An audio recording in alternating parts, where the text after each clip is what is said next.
memberikan penjelasan selama kurang lebih 10 hingga 15 menit. Setelah itu, bila ada pertanyaan, mohon rekan-rekan media dapat menulisnya di kolom chat atau menekan tombol raise hand. Baik, untuk menyingkat waktu, kami persilahkan Bapak Menko untuk memberikan penjelasan secara detail.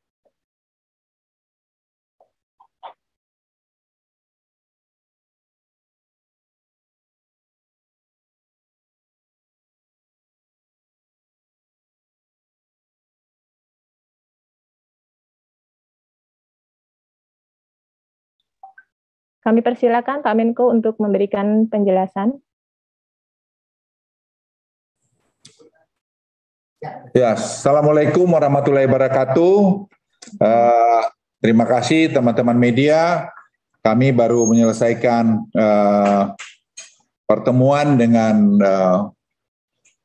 teman-teman Bupati, Wali Kota, Gubernur, Kapolda, Jaksa Tinggi, Kodam, Pangdam, kemudian kementerian lembaga dan juga Kapolri, Panglima TNI, Jaksa Agung. Tadi saya sudah nyampaikan apa yang akan juga saya sampaikan pada teman-teman media sekalian.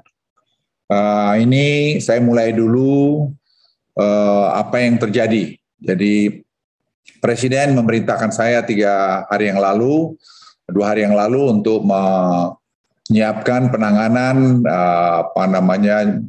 Jawa dengan Bali yang kita sebut akhirnya dengan implementasi PPKM Darurat Jawa Bali yang akan nanti saya jelaskan secara cepat. Saya kira kita sangat tahu kasus konfirmasi mengalami peningkatan tertinggi selama 1 minggu terakhir ini dengan slide ini. Terakhir kemarin 21.800 yang kasus baru dan juga 467 sekian jumlah yang meninggal yang tertinggi di dalam selama 1,5 tahun COVID ini. Dan kalau kita lihat keterisian tempat tidur saat ini melebihi puncak keterisian pasca Nataru. Ini angka Anda bisa lihat yang Nataru yang di tengah ini ada 52 tempat tidur, 52.000. Ini ada 76.000 tempat tidur sekarang terisi atau 230% naik. Jadi angka ini memang eksponensial naiknya. Nah, sekarang sudah kita keluarkan dan sudah Presiden memerintahkan kami untuk menyusun ini dan selama 4 hari kami susun dengan mendengarkan semua pandangan baik dari epidemiologi, baik dari asosiasi profesi kedokteran, dari macam-macam. Ini semua sudah kita dengar dan proses pengambilan keputusan ini kita lakukan secara cermat. Berangkat juga dari pelajaran kita selama 1,5 tahun dan juga pengalaman-pengalaman negara lain. Sehingga saya pikir apa yang sudah kami siapkan ini, saya kira persiapan hal yang paling maksimal dan sudah juga kami laporkan kepada Presiden dan Presiden juga setuju dengan langkah-langkah ini dan Presiden merintahkan supaya kita semua melakukan dengan tegas dan terukur. Tadi kami sudah bicara dengan para gubernur dan wali kota bupati dan kita semua sepakat akan melaksanakan ini semua dengan tegas. Ini pelaksanaan kegiatan pada sektor non-esensial, saya kira Anda bisa lihat slide, itu 100%, jadi work from home, kemudian B, pelaksanaan kegiatan belajar mengajar, itu juga sekolah perguruan tinggi dilakukan secara daring online. Kemudian C, pelaksanaan kegiatan pada sektor esensial, saya ulangi ya, sektor esensial, seperti keuangan, perbankan, pasar modal, sistem pembayaran, teknologi informasi, dan seterusnya, itu diberlakukan 50% maksimal staff work from home, from office dengan protokol kesehatan yang sangat ketat. Jadi hanya boleh kantor itu terisi 50% untuk tadi itu diberlakukan 50%. Tapi bagi kritikal seperti energi, kesehatan, keamanan, logistik, transportasi, industri makanan, minuman dan penunjang, petrokimia, semen, objek vital nasional, penanganan bencana, proyek strategis nasional, konstruksi, utilitas dasar listrik air, serta industri pemenuhan kebutuhan pokok masyarakat sehari-hari berlaku 100%. Maksimal staff work from office dengan protokol kesehatan yang secara ketat. Yang ketiga, untuk supermarket, pasar tradisional, toko kelontong, pasar swalayan, saya ulangi ini, untuk supermarket, pasar tradisional, toko kelontong, pasar swalayan,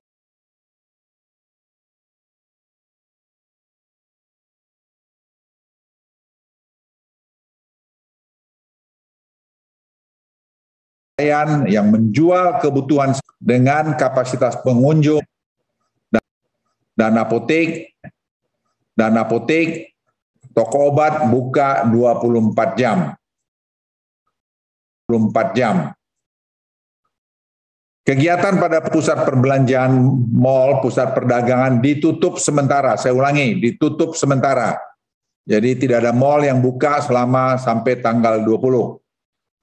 Dan ini kita berharap dalam waktu itu kita bisa akan menurunkan ini sampai mungkin di bawah 10.000 atau dekat 10.000.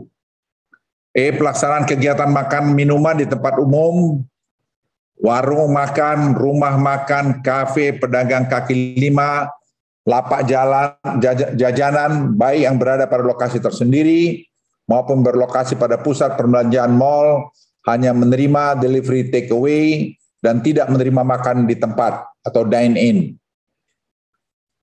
Pelaksanaan kegiatan konstruksi, tempat konstruksi dan lokasi proyek beroperasi 100% dengan menerapkan protokol kesehatan secara lebih ketat.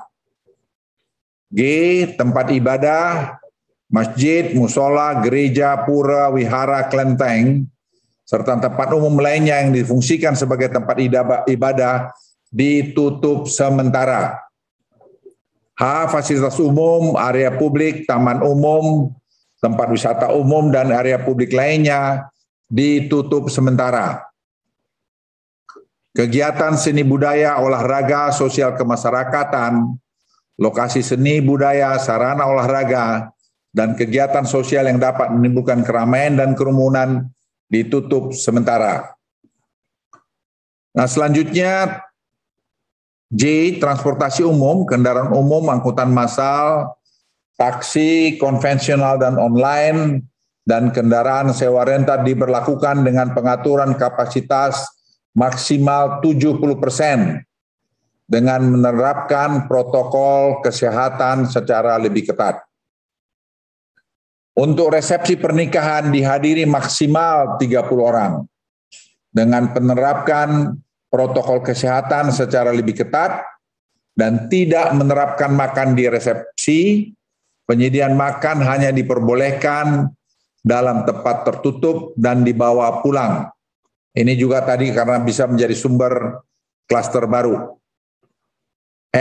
Pelaku perjalanan domestik yang menggunakan transportasi jarak jauh, pesawat, bis, dan kereta api harus menunjukkan kartu vaksin, minimal vaksin dosis pertama, dan PCR H-2 untuk pesawat serta antigen, H-1 untuk moda transportasi jarak jauh lainnya, tetap memakai masker dengan benar dan konsisten saat melaksanakan kegiatan di luar rumah.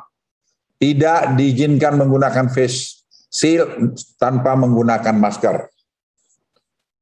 Pelaksanaan PPKM Mikro di RT RW zona merah tetap dilakukan.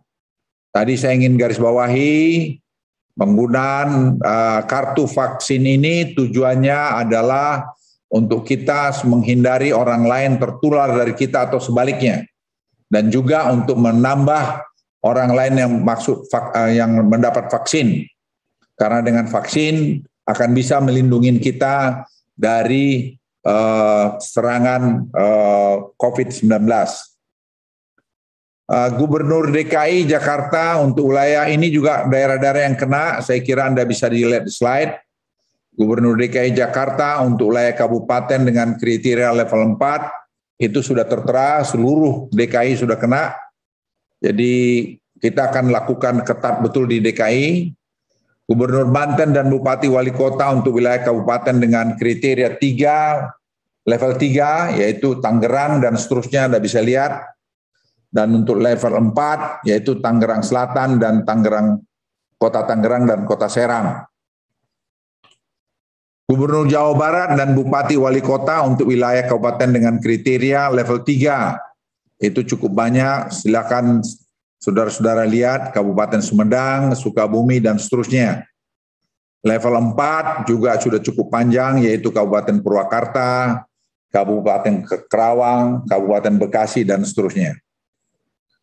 Gubernur Jawa Tengah dan Bupati Wali Kota untuk wilayah kabupaten kota dengan kriteria level 3, yaitu Kabupaten Wonosobo, Wonogiri, Kabupaten Temanggung, dan seterusnya. Dan juga level 4, yaitu Kabupaten Sukoharjo, Kabupaten Rembang, Kabupaten Pati. Sedangkan untuk Gubernur Daerah Istimewa Yogyakarta dan Bupati Wali Kota untuk wilayah kabupaten yang dengan kriteria level 3, yaitu Kabupaten Kulon Progo, Kabupaten Gunung Kidul, dan level 4, yaitu Kabupaten Sleman, Kabupaten Bantul, dan Yogyakarta. Gubernur Jawa Timur dan Bupati Wali Kota untuk wilayah kabupaten kota dengan kriteria level 3, yaitu Kabupaten Tuban, Kabupaten Trenggalek, dan Kabupaten Situbondo, dan seterusnya. Level 4 yaitu Kabupaten Tulungagung, Kabupaten Sidoarjo, Kabupaten Madiun, dan seterusnya. Untuk Gubernur Bali dan Bupati Wali Kota, untuk wilayah kabupaten kota dengan kriteria level 3 yaitu Kabupaten Jembrana, Kabupaten Buleleng, Kabupaten Badung, Kabupaten Gianyar, dan seterusnya. Bapak Ibu sekalian, saya berlanjut mengenai kewenangan. Gubernur berwenang mengalihkan alokasi kebutuhan vaksin dari kabupaten dan kota yang kelebihan alokasi vaksin kepada kabupaten dan kota yang kekurangan alokasi vaksin. Jadi karena darurat ini kita buat fleksibel tetapi tetap dalam koridor aturan main. Gubernur, bupati, wali kota melarang setiap bentuk aktivitas kegiatan yang dapat menimbulkan kerumunan, dan nanti ada instruksi Mendagri sebagai dasar penindakan hukum yang akan dilakukan Polri maupun nanti Kejaksaan, dan kita akan tegas dalam hal ini. Gubernur, bupati, dan wali kota didukung penuh oleh TNI, Polri, dan Kejaksaan dalam mengkoordinasikan pelaksanaan PPM darurat COVID-19. Semua terintegrasi. TNI, Polri, dan pemerintah daerah akan melakukan pengawasan yang ketat terhadap pemberlakuan pengetatan aktivitas masyarakat selama periode PPKM darurat 3-20 Juli 2021. Bagi daerah kabupaten dan kota yang tidak termasuk dalam cakupan area PPKM darurat, tetap memberlakukan instruksi Menteri Dalam Negeri yang menetapkan PPKM berbasis mikro dan mengoptimalkan posko penanganan COVID-19 di tingkat desa dan kelurahan untuk pengendalian penyebaran COVID-19. Nah, ini yang sangat penting saya kira untuk diketahui.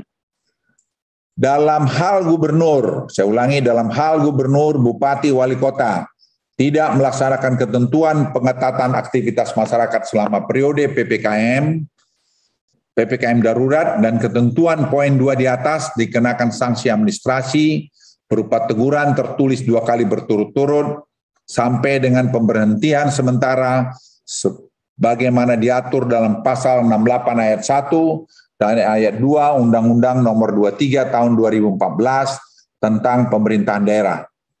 Ini pengaturan detail akan dikeluarkan melalui instruksi Mendagri, dan tadi Jaksa Agung memberikan malah lebih kencang lagi dengan peraturan perundang-undangan yang ada, pelanggaran sampai pemberitaan berita palsu atau hoax, itu pun akan dia lakukan tindakan ya, sesuai dengan ketentuan hukum yang berlaku, karena itu dapat mengakibatkan meninggalnya orang lain atau cederainya orang lain.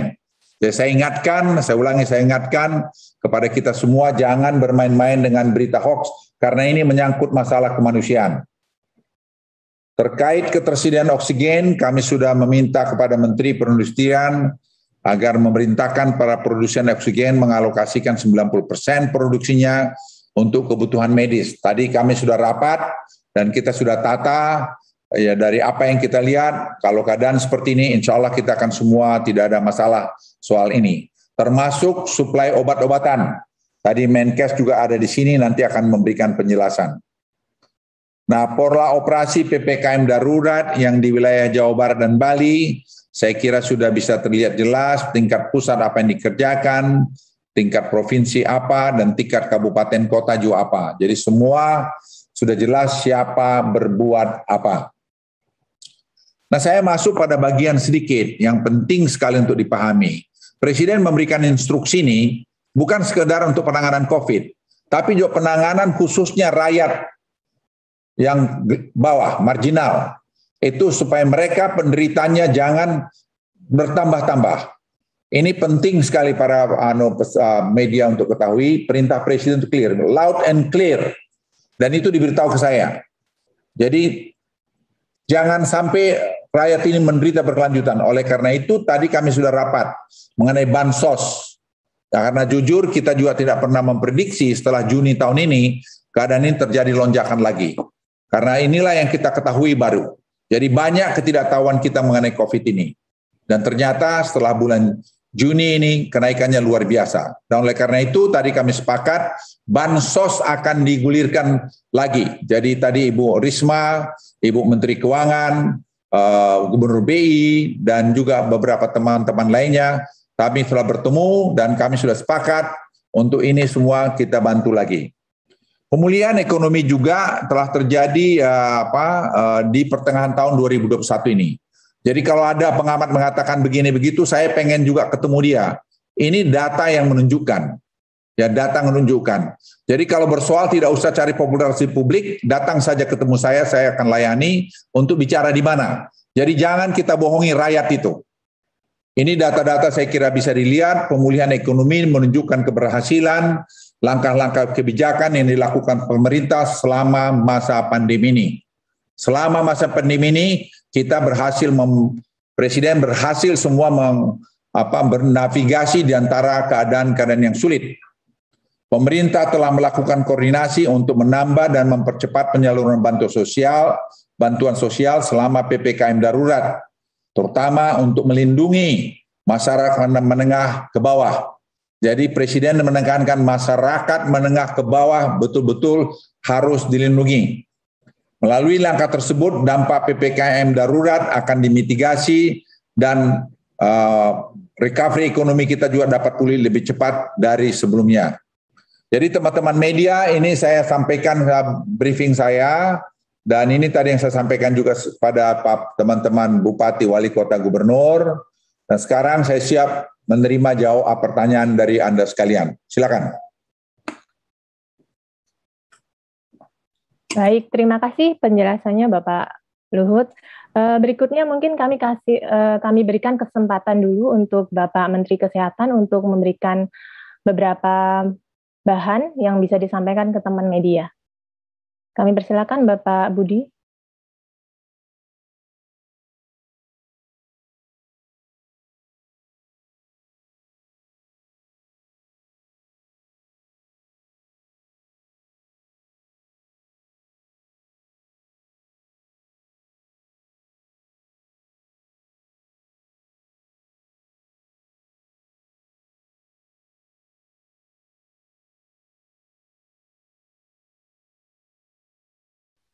Saya tidak bisa unmute. Terima kasih teman-teman media. Assalamualaikum warahmatullahi wabarakatuh. Jadi sesuai dengan arahan Pak Menko, kami ingin share sekali lagi teman-teman media kerangka menghadapi pandemi ini. Jadi yang pertama adalah perubahan perilaku atau terkenal dengan 3M. Yang kedua adalah deteksi atau 3T. Yang ketiga adalah vaksinasi. Itu 3 strategi untuk mengatasi pandemi untuk orang yang sehat. Sedangkan untuk yang sakit, yang sudah sakit ada strategi perawatan atau terapeutik. Untuk teman-teman sekalian, kita pemerintah menjalankan ini sesuai dengan guidance dari WHO berbarengan. Jadi tidak ada satu yang lebih penting dibandingkan yang lain. Di halaman berikutnya, mungkin yang perlu ditekankan di sini adalah atas diskusi dengan Pak Menko, kita juga akan meningkatkan testing dan tracing-nya kita sampai 3-4 kali lipat dari yang ada sekarang. ya, seperti yang juga dilakukan di negara-negara lain yang sedang naik tinggi kasusnya. Jadi kita bisa harapkan mungkin dari sekitar 100 ribuan sekarang kita bisa naikkan menjadi 400 sampai 500 ribu testing per hari. Ya, kita sudah memberikan guidance sesuai dengan WHO standar. Kalau positivity rate di bawah 5, hanya 1 per 1000 per minggu. Kalau 5 sampai 15%, 5 per 1000 per minggu, dan seterusnya. Jadi banyak daerah-daerah kluster-kluster yang sudah tinggi positivity rate-nya, kita harus naikkan itu sampai 15 kali lipat atau 15 tes per 1000 populasi per minggu. Prioritas testing juga kita perbaiki. Testing ini untuk testing epidemiologis, bukan untuk testing screening. Ya, jadi benar-benar kita kejar suspek dan kontak eratnya. Bukan yang screening dia mau masuk kemana, mau jalan kemana, tapi benar-benar khusus untuk testing epidemiologis. Karena ini yang dibayar oleh negara. Ya, kemudian kita juga akan memperketat bahwa semua orang yang jadi kontak erat itu harus dikarantina dulu supaya tidak menularkan. Dan itu nanti sudah diterjemahkan. Semua kabupaten kota yang tadi disampaikan oleh Pak Menko ada targetnya, testingnya per hari yang harus dikejar. Nah, testingnya bisa menggunakan rapid antigen kalau swab PCR-nya lama atau menggunakan PCR, tapi targetnya kita hasil testing harus bisa keluar dalam waktu 24 jam. Jadi kalau PCR yang tidak bisa keluar dalam 24 jam, kita memakai rapid antigen. Kemudian halaman berikutnya yang kita juga ingin sampaikan, untuk daerah-daerah yang tekanan rumah sakitnya sudah tinggi, ada beberapa hal intervensi cepat yang harus kita lakukan. Pertama, kita ingin memastikan bahwa yang masuk ke rumah sakit adalah orang-orang yang memang harus dirawat di rumah sakit. Jadi masyarakat tidak usah panik. Ini teman-teman media tolong sampaikan, kalau tidak ada sesak nafas, kalau saturasi oksigennya masih di atas 95%, kalau tidak ada komorbid, lebih baik dirawat di rumah kalau dia positif. Atau dirawat di isolasi terpusat seperti Wisma Atlet. Karena kalau mereka masuk ke rumah sakit malah terekspos dengan load virus yang tinggi di rumah sakit. Dan biarkan rumah sakit dipakai untuk tempat orang-orang yang memang harus dirawat sudah masuk kategori sedang ataupun berat. Kalau tidak, masuk saja di rumah. Kemudian kita juga nanti akan mendisiplinkan orang yang sudah bisa pulang, tidak menularkan lagi, kondisinya sudah membaik, kita akan pulangkan. Kemudian yang ketiga, kita juga akan memastikan, sudah tadi dikoordinasikan oleh Pak Menko, oksigen itu akan kita rapikan supply dan demand-nya untuk seluruh rumah sakit di Jawa. Dan kita akan monitor ketat ini. Kemudian yang berikutnya, kami juga akan menaruh orang di setiap rumah sakit untuk memastikan manajemen ini dijalankan dengan baik. Kalau perlu dengan dukungan TNI dan Polri. Kemudian untuk daerah-daerah seperti Jakarta yang tekanannya sangat tinggi, sehingga banyak sekali orang yang diisolasi mandiri, kita akan segera mengeluarkan aturan mengenai telemedicine. Sehingga baik rumah sakit, baik itu startup, baik itu semua perusahaan layanan lain yang nanti kita akan tentukan bisa melakukan layanan secara telemedicine untuk orang-orang yang isolasi mandiri. Termasuk juga pemberian paket obatnya. Sehingga orang yang terkena dia tidak bisa akses ke rumah sakit, dia bisa dilayani tetap dengan dokter dan diberikan obat. Nanti dokternya akan ngecek statusnya sehingga kita bisa arahkan kapan yang bersangkutan harus masuk ke rumah sakit atau tidak. Kemudian yang selanjutnya, khusus untuk daerah-daerah yang memang tinggi insidennya, kami menyiapkan tempat isolasi terpusat yang besar. Seperti Wisma Atlet di Jakarta, kita sudah mempersiapkan Nagrak dan Pasar Rumput yang kapasitasnya sama dengan Wisma Atlet. Jadi kita sudah ada dua kali kapasitas Wisma Atlet yang sekarang sudah siap. Ya. Di halaman selanjutnya, ini update yang terakhir dan saya mengenai vaksin. Karena langkah berikutnya adalah kita mempercepat vaksinasi. Strategi yang ketiga tadi. Vaksinasi ini akan kita percepat supaya kalau bisa di daerah-daerah yang tadi disebutkan oleh Pak Menko, 50% dari jatah vaksin kita setiap kali peroleh akan diarahkan ke sana. Dan kita akan percepat vaksinasinya, diharapkan sampai bulan ini dan bulan depan 70% kita targetkan sudah bisa divaksinasi untuk daerah-daerah yang merah tadi. Ini stok vaksinnya kita sekarang ada 22.000 ya, ditambah nanti Juli akan datang 25.000, jadi kita bisa suntikan lebih dari 1 juta dosis per hari. Ya. Selanjutnya, ini kami perlihatkan bahwa sekarang kita sudah suntikan 43 juta dosis untuk 30 juta orang. Untuk informasi Bapak Ibu, kita meraih 10 juta suntikan itu dalam waktu 8 minggu. Ya, kemudian 10 juta berikutnya 4 minggu, sekarang sudah dalam 2 minggu kita sudah naik 10 juta suntikan. Ya, di halaman yang terakhir saya juga ingin sampaikan bahwa kita sudah tembus 2 kali suntikan di atas 1 juta, yaitu di hari Sabtu kemarin 1,4 dan di hari kemarin kita juga sudah tembus 1 juta, sehingga diharapkan percepatan vaksinasi ini bisa dilakukan terutama sesuai dengan arahan Pak Menko tadi di lokasi-lokasi yang merah yang PPKM darurat diterapkan. Terima kasih. Terima kasih Pak Menteri Kesehatan. Saya kira teman-teman sudah jelas kita naikkan jumlah vaksin per hari dan saya kira vaksin jumlahnya kita cukup. Saya kira ada sekitar 481 juta kira-kira dengan berbagai macam merek dan semua telah diurus dengan rapi oleh Menteri Kesehatan. Oksigen juga masih bisa kita kendalikan, obat-obatan kita bisa kendalikan. Sekarang bagaimana disiplin kita bersama saja untuk bisa bekerja dengan baik supaya ini bisa jalan. Jadi jangan ada pembicaraan berita-berita bohong, hoax di luar. Ini saya sudah jelaskan, sampai hari ini semua bisa kita kendalikan. Saya persilakan Menteri Dalam Negeri. Terima kasih Bapak Menko. Kami kira rekan-rekan media sekalian, arahan dari Bapak Menko, poin-poin yang disampaikan Bapak Menko tentang penerapan PPKM darurat Jawa Bali mulai tanggal 3 sampai dengan tanggal 20 itu akan kami tuangkan dalam bentuk regulasi disepakati oleh Bapak Menko dan menteri-menteri lain, yaitu instruksi Mendagri. Jadi menggunakan jalur perundang-undangan pemerintahan daerah 23 nomor 2000 tahun 2014, karena di situ bisa memberi instruksi kepada daerah. Tadi itu ada sanksinya, jadi disampaikan Bapak Menko tadi.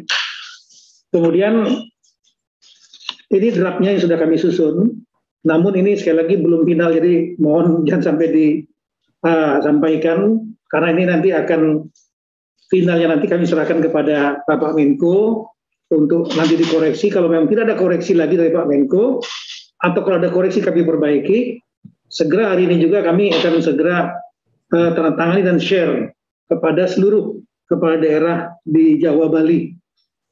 Kemudian tadi kita arahkan rekan-rekan untuk daerah, yang penting segera untuk, ini kunci adalah sinergi. Ini masalah kendali sosial, mengendalikan masyarakat yang cukup banyak se-Jawa Bali. Otomatis ini bukan pekerjaan yang mudah, sehingga perlu kolaborasi, dan kunci daripada sistem kita adalah kekompakan Forkompinda dengan tokoh-tokoh masyarakat. Oleh karena itu, setelah nanti ditandatangani ini, bahkan setelah rapat ini, Forkompinda kita minta untuk segera tingkat 1 dan tingkat 2 berkoordinasi. Jadi mulai dari gubernur, pimpinan gubernur sebagai pimpinan Forkompinda, berkoordinasi dengan pimpinan TNI, Polri, Kejaksaan, jajaran Kejaksaan juga, kemudian melaksanakan rapat dengan pimpinan dan seluruh anggota Forkompinda tingkat 2, kota kabupaten masing-masing. Strateginya seperti apa, langkah-langkahnya seperti apa, biar ada satu suara dulu.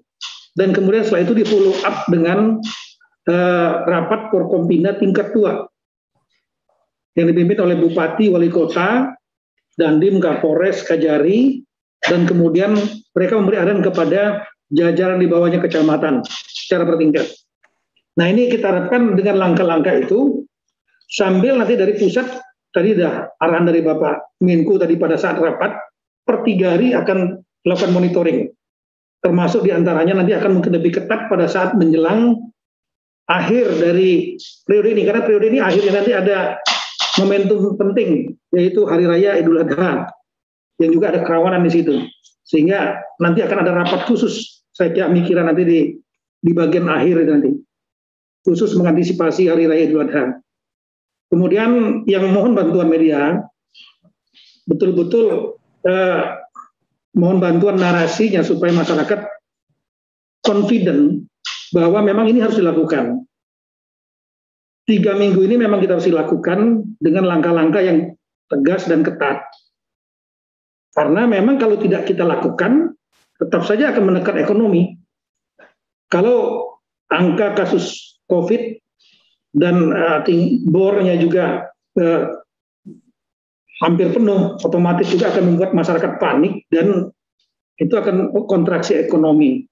Maka lebih baik kita melandaikan dengan tegas dan kemudian kita lakukan dengan sangat serius 3 minggu ini. Tadi ada pertanyaan tadi saya lihat tadi, bagaimana setelah 3 minggu ini? Ya kami kira akan dievaluasi, tapi lebih baik kita bersakit-sakit 3 minggu daripada kita berlandai-landai 3 minggu dan kemudian kasusnya tidak turun, terpaksa kita harus perpanjang lagi. Kontraksi ekonomi akan makin terasa. Oleh karena itu 3 minggu ini kami kira memang langkah-langkahnya lah tegas dengan segala kolaboratif kekompakan Forkombinda dan sekaligus ANEF kita, termasuk pengecekan ke lapangan. Dan kemudian juga mohon sampaikan kepada rekan-rekan pada media dengan bahasanya masing-masing agar masyarakat juga tidak menjadi panik. Karena dengan adanya pembatasan sampai ada yang 100% working from home, untuk kesiapan logistik, kesiapan makanan, minuman, itu sebetulnya tidak menjadi masalah. Karena makanan, minuman, semua sektor industri, ini seperti dalam halaman 3, tolong halaman 3. Sektor industri, logistik, itu tetap jalan semua, 100%, dengan penerapan protokol secara ketat. Ya, halaman 3, poin yang ketiga, bahwa terus poin nomor 2, gandul. Nomor 2, gandul, ya. Ya itu. Jadi, sektor kritikal seperti diantaranya logistik, transportasi, kemudian di bawahnya lagi kalau kita lihat di situ ada pemenuhan kebutuhan pokok masyarakat sehari-hari, itu masih dapat dilaksanakan. Makanan, minuman, penunjangnya itu tetap jalan. Artinya produksi makanan, minuman, logistik, kebutuhan sehari masyarakat tetap jalan, industrinya. Kemudian supermarket, pasar tradisional, toko kelontong, pasar swalayan yang menjual kebutuhan sehari-hari tetap jalan. Tapi operasionalnya dibatasi sampai jam 20. Dan kapasitasnya 50%. Saya kira bisa 50% ini. Jadi masyarakat nggak perlu berbondong-bondong datang. Apotik dan toko obat tetap buka. Jadi jangan khawatir untuk beli obat-obatan dan lain-lain. Apotik dan toko obat tetap buka 24 jam. Ini. Kemudian yang di poin E di situ, makanan minuman yang dibuka di tempat umum, warung makan, rumah makan, kafe, pedang kelima, lapak, jajaran, baik yang di lokasi sendiri maupun lokasi di pusat perbelanjaan masih buka, tapi menerima hanya delivery atau take away dan tidak menerima makan di tempat atau dine in. Nah, jadi prinsipnya kita lihat bahwa untuk kesediaan makanan minuman ini tetap siap, di samping pemerintah juga tentunya mempersiapkan cadangan logistik. Saya kira demikian Bapak Menko, terima kasih. Terima kasih Pak Tito. Saya persilakan tadi masih ada pertanyaan dari teman-teman media. Ya, baik teman-teman media, silakan yang pertama Mbak Santi boleh dari Australian Finance Review. Mbak Santi? Masih mute.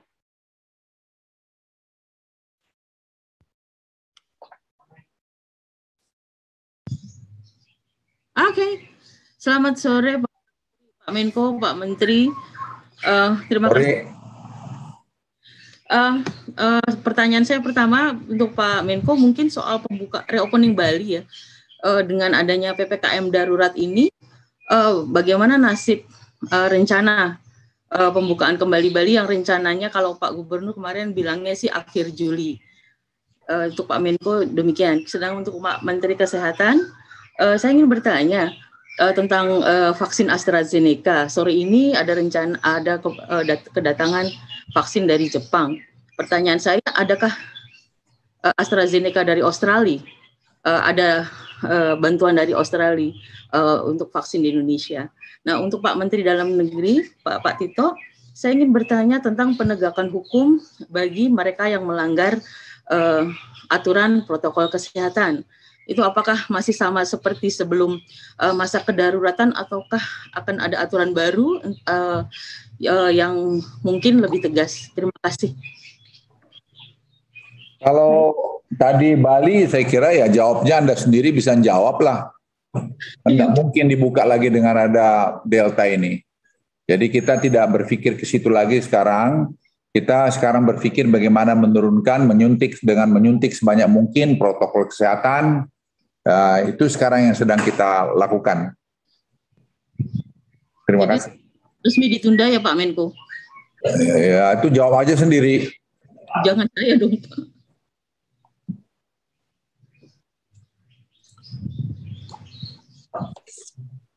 Silakan Pak Ano, Pak Menteri Kesehatan. Unmute. Ya, terima kasih. Boleh unmute akhirnya. Jadi jawabannya AstraZeneca 2,1 juta itu hibah donasi dari pemerintah Jepang dan bukan yang terakhir. Jadi mungkin ada lagi yang lainnya. Untuk Australia juga bisa ditulis, saya terima kasih karena pemerintah Australia sudah mau mendonasikan 77 juta Australian dollars untuk beli vaksin. Memang vaksinnya belum dapat karena mencarinya lewat COVAX. Jadi berhubung ke CEO dari COVAX, Sam Miller itu Asia adalah orang Australia, kalau bisa vaksinnya diperoleh cepat dan dapat mungkin ada 10 juta itu dari Australia. Kita juga akan dapat dari Amerika dengan bantuan Pak Menko 4 juta dosis Moderna yang juga akan kita dapat dalam waktu singkat. Jadi semakin banyak yang kita bisa dapatkan donasi dari negara-negara luar negeri. Terima kasih ke pemerintah Jepang, pemerintah Australia, dan pemerintah Amerika. Mungkin kalau lebih banyak lagi, kita terima kasihnya pun akan lebih banyak. Terima kasih.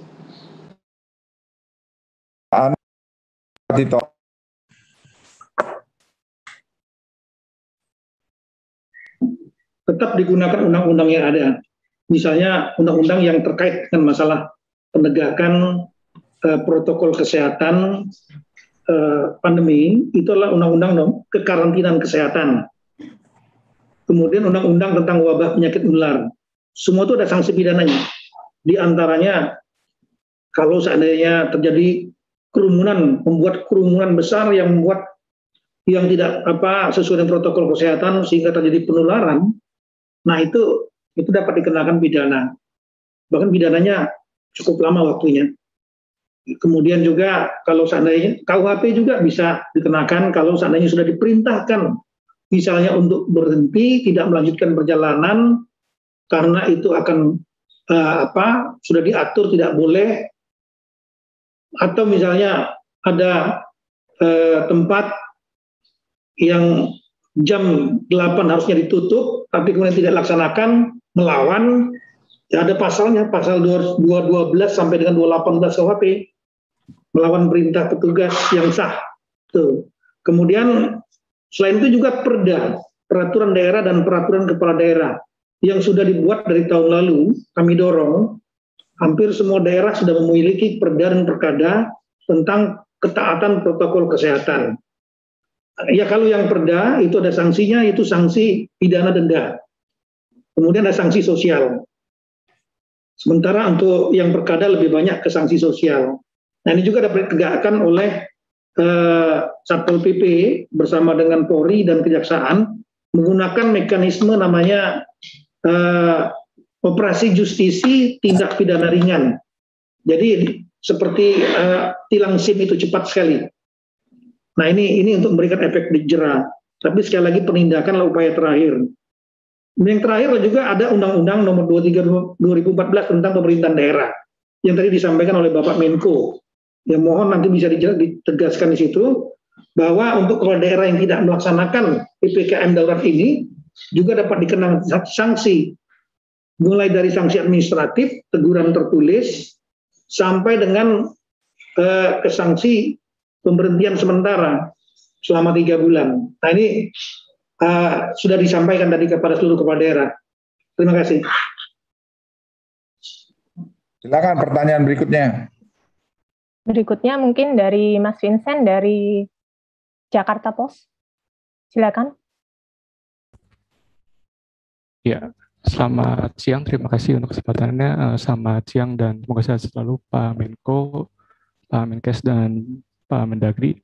Izin Pak, saya ada beberapa pertanyaan Pak untuk terkait PPKM darurat ini Pak. Jadi pertama saya ingin bertanya Pak terkait apa sih Pak perbedaan dari yang level 3 dan 4 yang disebutkan dalam PPKM darurat ini gitu. Yang kedua, ketentuan pembatasan yang tadi Bapak Menko sebutkan itu seperti apa ya Pak ya? Itu tadi kan ada pembatasan misalkan 100% WFA dan lain-lain, itu apakah tergantung zonasi atau seperti PPKM kemarin atau merata gitu Pak di wilayah yang tadi Bapak sebutkan gitu. Lalu yang ketiga saya juga ingin bertanya juga Pak, kalau yang PPKM darurat ini kan untuk Jawa Bali aja Pak. Kalau yang di luar kota-kota yang tadi Bapak sebutkan tadi di luar Jawa Bali juga itu yang termasuk juga masuk zona merah itu seperti apa ya Pak nanti nasibnya gitu Pak, apa yang akan dilakukan di sana juga gitu. Dan terakhir juga tentang ini Pak, satu hal lagi tentang di PPKM darurat ini kan kita bakal ada bansos lagi gitu Pak. Itu nanti anggarannya pasti bakal dari mana Pak ya? Apakah akan ada realokasi lagi dan bagaimana mekanisme bantuan bansos di masing-masing sektor informal dan formal ini Pak. Terima kasih Pak. Terima kasih. Kalau bansos itu tadi Menq dengan Menteri Sosial sudah ngatur. Jadi saya kira tidak ada masalah, termasuk tadi listrik. Saya tadi sudah bertelepon juga dengan Menteri Energi, itu juga akan diatur. Jadi saya kira itu tidak ada masalah. Soal tadi kategori 3-4, saya kira Pak Menteri Kesehatan memberi penjelasan. Terima kasih teman-teman. Mungkin nanti saya nggak tahu masih bisa di-share nggak itu screen yang ini di screen ya. Jadi berdasarkan guidelines WHO yang baru, level dari krisisnya suatu daerah itu dilihat dari dua faktor besar.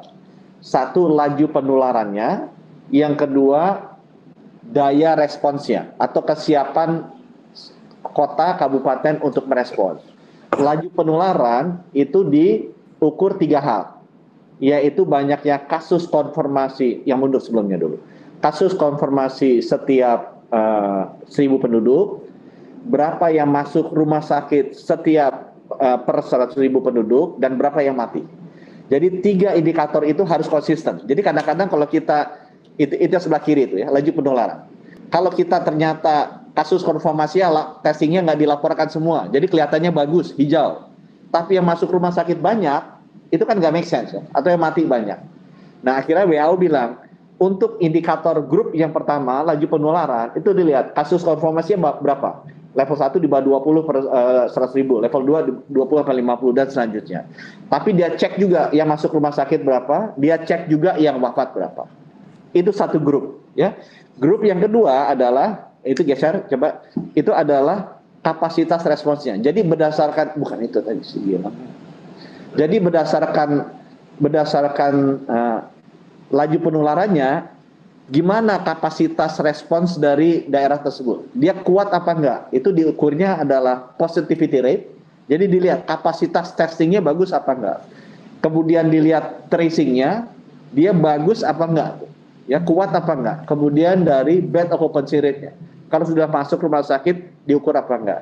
Nah, dari ke-6 indikator ini, 3 masuk kelompok yang pertama, indikator laju penularan, 3 itu masuk kelompok yang kedua, indikator kapasitas respons, kemudian kita bisa lihat level 1, 2, 3-nya.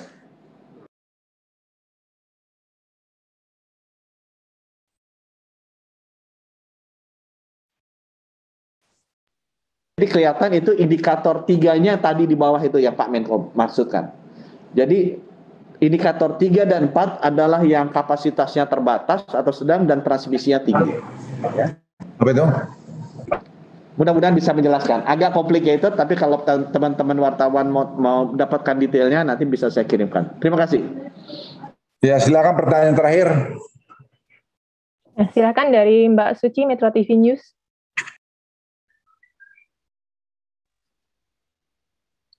Selamat siang menjelang sore, para menteri. Singkat aja, Pak. Meski berbagai fasilitas ditutup, berdasarkan pengalaman yang sudah-sudah, banyak banget masyarakat yang masih denial, Pak, dengan COVID, terutama masyarakat di lingkungan padat penduduk. Mereka masih sering berkumpul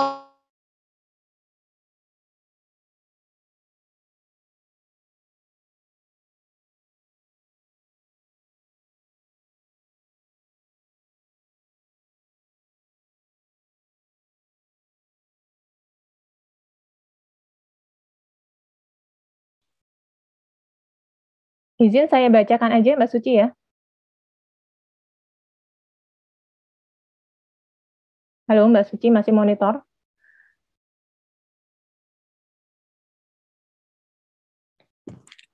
Oke, jadi pertanyaan dari Mbak Suci, izin Bapak-Bapak, meski berbagai fasilitas ditutup, tapi berdasarkan pengalaman yang sudah-sudah, masih banyak masyarakat terutama di lingkungan padat penduduk, masih berkumpul di luar rumah, misalnya untuk mengobrol dan lain sebagainya dan tidak menggunakan masker. Bagaimana pemerintah mengontrol dan menangani yang seperti itu? Dan adakah sanksi untuk yang melanggar? Berupa apa? Terima kasih.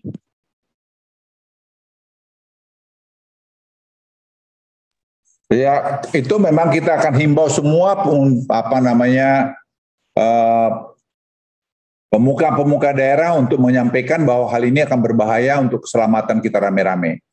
Apakah ada sanksinya? Kita akan berikan sanksi. Ya, sanksinya saya pikir akan dibuat sanksi-sanksi yang mendidik kepada mereka. Baik, mungkin Pak Menkes dan Pak Mendagri ada tambahan? Bahkan dikit saja. Jadi memang dalam rangka penegakan ini, disiplin ini adalah social control mulai dari preventif, pendekatan secara cara persuasif sampai ke cara koersif. Tadi sudah diarahkan oleh Bapak Menko kepada seluruh stakeholder yang sangat berpengaruh di negara ini, mulai dari jajaran pemerintah daerah, gubernur dan semua bupati wali kota tadi yang seluruh Jawa Bali tadi hadir, kemudian seluruh Kapolres, Kapolda semuanya hadir, Pangdam dan Rem dan Dim semua hadir, Kajari juga Kajati semua hadir bersama pimpinannya masing-masing, Kapolri, Panglima, Jaksa, kemudian Bapak Menko, Bapak Mendagri, banyak semua. Dan itu untuk menyaman persepsi bahwa mulai penegakan ini harus serius, dimulai dari langkah-langkah persuasif sampai ke koersif. Jika ketemu kasus seperti tadi, maka otomatis memang persuasif, tapi kalau seandainya kita lihat situasionalnya perlu koersif, maka sebetulnya ada landasannya. Kalau kerumunan ini besar, ya bisa digunakan undang-undang wabah penyakit menular atau karantina kesehatan. Itu yang menyangkut, yang menggunakan mekanisme penyidikannya, menggunakan mekanisme cara biasa. Artinya diproses hukum sesuai pasal pidana, kemudian diserahkan kepada jaksa sampai ke pengadilan. Dan kemudian kalau seandainya itu misalnya tidak pakai masker di tempat, bisa juga dikenakan, kalau mau digunakan cara yang sangat koersif, itu dikenakan sanksi denda dengan menggunakan mekanisme namanya tindak pidana sidang, tidak pidana ringan. Itu dapat dilakukan sidang di tempat bersama-sama dengan kepolisian, Satpol PP, kepolisian, kemudian kejaksaan dan pengadilan negeri. Nah, kami kira itu mekanismenya. Jadi mulai dari persuasif sampai dengan koersif. Aturannya sudah ada di Perda sebetulnya dan Perkada di samping undang-undang yang ada. Terima kasih. Baik, terima kasih Bapak Tito. Pak Budi ada tambahan? Cukup saya rasa. Baik. Sebelum kita mengakhiri konferensi pers, mungkin Pak Menko Marves, Pak Luhut akan menyampaikan penutupan. Ya, saya kira teman-teman media kita sudah berikan panjang lebar. Sekarang yang penting saya kira eksekusi kita dan bantuan teman-teman media juga untuk tidak ikut menyebarkan berita-berita yang tidak jelas. Ya, saya himbau betul, elok diklarifikasi dulu sebelum Anda masuk ke dalam pemberitaan, karena itu bisa menimbulkan perasaan-perasaan tidak bagus, apa panik atau bagaimana. Saya kira itu saya titip betul. Jadi jangan ada yang memberitakan berita yang tidak benar. Jadi kebebasan pers itu pun harus kebebasan pers yang bertanggung jawab, dan juga kita dalam keadaan darurat ini, kita semua harus bahu-membahu.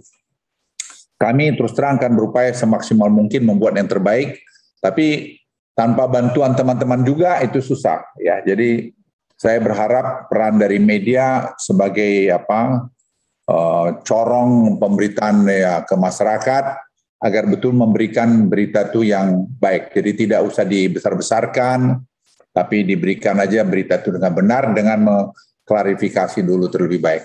Saya kira itu, dan juga Presiden sudah bertekad bahwa kita memberikan yang terbaik dan mengedepankan ketegasan untuk menyelesaikan masalah ini dengan bagus. Sekian, terima kasih. Baik, terima kasih kami sampaikan kepada Pak Luhut, Pak Tito, dan Pak Budi yang telah memberikan penjelasan yang detail kepada teman-teman media. Terima kasih juga kepada rekan-rekan media yang sudah bergabung. Kami harap dengan adanya preskon kali ini, masyarakat menjadi paham bahwa kebijakan ini harus diambil supaya kondisi segera membaik dan masyarakat dapat dengan sukarela mengikuti protokol kesehatan demi kebaikan bersama. Salam sehat, wassalamualaikum warahmatullahi wabarakatuh.